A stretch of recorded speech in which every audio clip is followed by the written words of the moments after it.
லூக்கா 19 அதிகாரம். அவர் எரிகோவில் பிரவேசித்து அதன் வழியாக நடந்து போகையில் ஆயக்காரருக்கு தலைவனும் ஐஸ்வர்யவானுமாயிருந்த சகையு எனப்பட்ட ஒரு மனுஷன் இயேசு எப்படிப்பட்டவரோ என்று அவரை பார்க்க வகை தேடினான். அவன் குள்ளனானபடியால் ஜனக்கூட்டத்தில் அவரை காணக்கூடாமல் அவர் போகும் வழியில் முன்னாக ஓடி அவரை பார்க்கும்படி ஒரு காட்டத்தி மரத்தில் ஏறினான்.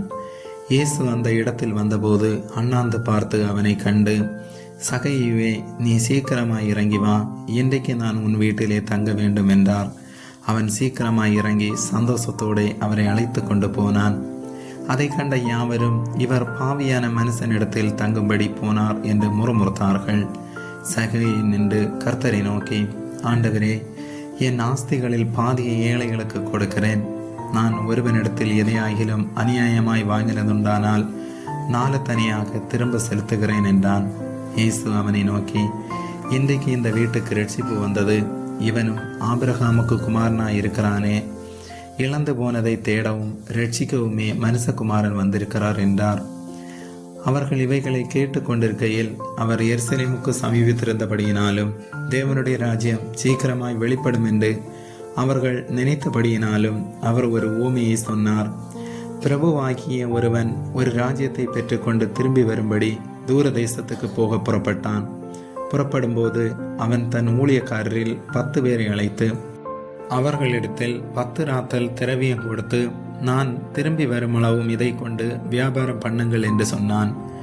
அவனுடைய ஊரார் அவனை பகைத்து, இவன் எங்கள் மேல் ராஜாவாய் இருக்கிறது எங்களுக்கு மனதில்லை என்று சொல்லும்படி அவன் பின்னே ஸ்தானாதிபதிகளை அனுப்பினார்கள். அவன் ராஜ்யத்தை பெற்றுக்கொண்டு திரும்பி வந்தபோது தன்னிடத்தில் திரவியம் வாங்கியிருந்த அந்த ஊழியக்காரர்கள் அவனவன் வியாபாரம் பண்ணி சம்பாதித்தது இவ்வளவென்று அறியும்படி அவர்களை தன்னிடத்தில் அழைத்து வர சொன்னான்.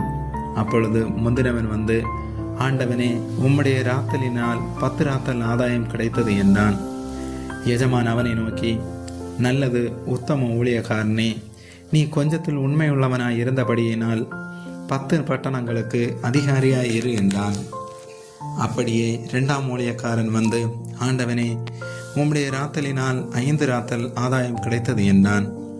அவனையும் அவன் நோக்கி, நீயும் 5 பட்டணங்களுக்கு அதிகாரியாய் இரு என்றான். பின்பு வேறொருவன் வந்து, ஆண்டவனே, இதோ உம்முடைய ராத்தல், இதை ஒரு சீலையிலே வைத்திருந்தேன். நீர் வைக்காததை எடுக்கிறவரும் விதைக்காததை அறுக்கிறவருமான கடினமுள்ள மனுஷன் என்று அறிந்து உமக்கு பயந்திருந்தேன் என்றான். அதற்கு அவன், பொல்லாத ஊழியக்காரனே, உன் வாய் சொல்லை கொண்டே உன்னை நியாயம் தீர்க்கிறேன்.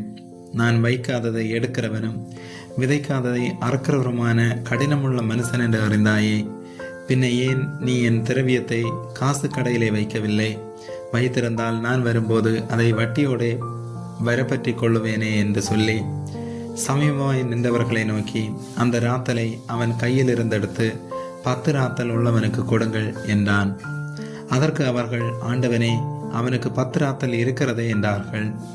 அதற்கு அவன், உள்ளவன் எவனுக்கும் கொடுக்கப்படும், இல்லாதவனிடத்தில் உள்ளதும் எடுத்துக்கொள்ளப்படும் என்று உங்களுக்கு சொல்லுகிறேன்.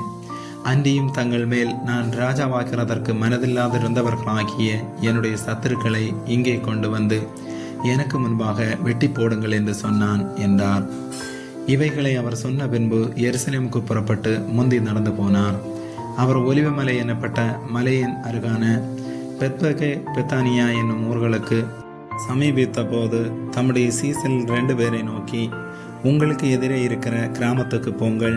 அதிலே பிரவேசிக்கும் போது மனுஷரிலொருவனும் ஒரு காலும் ஏறு இராத கழுதை குட்டியை கட்டியிருக்க காண்பீர்கள். அதை அவிழ்த்து கொண்டு வாருங்கள். அதை ஏன் அவிழ்க்கிறீர்கள் என்று யாராவது உங்களிடத்தில் கேட்டால் அது ஆண்டவருக்கு வேண்டும் என்று சொல்லுங்கள் என்றார். அனுப்பப்பட்டவர்கள் போய் தங்களுக்கு அவர் சொன்னபடியே கண்டார்கள். கழுதை குட்டியை அவர்கள் அவிழ்க்கும் போது அதற்கு உடையவர்கள், குட்டியை ஏன் அவிழ்க்கிறீர்கள் என்று கேட்டார்கள். அதற்கு அவர்கள், அது ஆண்டவருக்கு வேண்டும் என்று சொல்லி அதை இயேசுவின் இடத்தில் கொண்டு வந்து தங்கள் வஸ்திரங்களை அதன் மேல் போட்டு இயேசுவை அதன் மேல் ஏற்றினார்கள். அவர் போகையில் அவர்கள் தங்கள் வஸ்திரங்களை வழியிலே விரித்தார்கள். அவர் ஒலிவமலையின் அடிவாரத்துக்கு சமீபமாய் வருகையில் திரளான கூட்டமாகிய சீசர் எல்லோரும் தாங்கள் கண்ட சகல அற்புதங்களையும் குறித்து சந்தோஷப்பட்டு கர்த்தருடைய நாமத்தினாலே வருகிற ராஜா ஸ்தோத்திரிக்கப்பட்டவர், பரலோகத்திலே சமாதானமும் உன்னதத்திலே மகிமையும் உண்டாவதாக என்று மிகுந்த சத்தத்தோட தேவனை புகழ்ந்தார்கள்.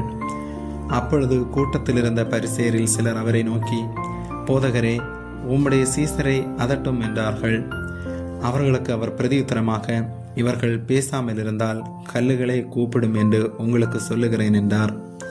அவர் சமீபமாய் வந்தபோது நகரத்தை பார்த்து அதற்காக கண்ணீர் விட்டு அழுது, உனக்கு கிடைத்த இந்த நாளிலாகிலும் உன் சமாதானத்துக்கு ஏற்றவைகளை நீ அறிந்திருந்தாயானால் நலமாயிருக்கும். இப்பொழுதோ அவைகள் உன் கண்களுக்கு மறைவாயிருக்கிறது. உன்னை சந்திக்கும் காலத்தை நீ அறியாமற் போனபடியால் உன் சத்துருக்கள் உன்னை சூழ மதில் போட்டு உன்னை வளைந்து கொண்டு எப்பக்கத்திலும் உன்னை நெருக்கி உன்னையும் உன்னிலுள்ள உன் பிள்ளைகளையும் தரையாக்கி போட்டு உன்னிடத்தில் ஒரு கல்லின் மேல் ஒரு கல்லிராதபடிக்கு செய்யும் நாட்கள் உனக்கு வரும் என்றார்.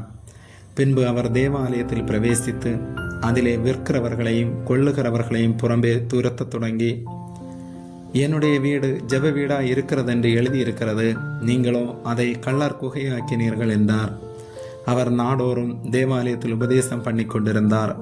பிரதான ஆசாரியரும் வேதபாரகரும் ஜனத்தின் மூப்பரும் அவரை கொலை செய்ய வகை தேடியும் ஜனங்கள் எல்லோரும் அவருக்கு செவி கொடுத்து அவரை அண்டிக் கொண்டிருந்தபடியால் அதை இன்னபடி செய்யலாம் என்று வகை காணாதிருந்தார்கள்.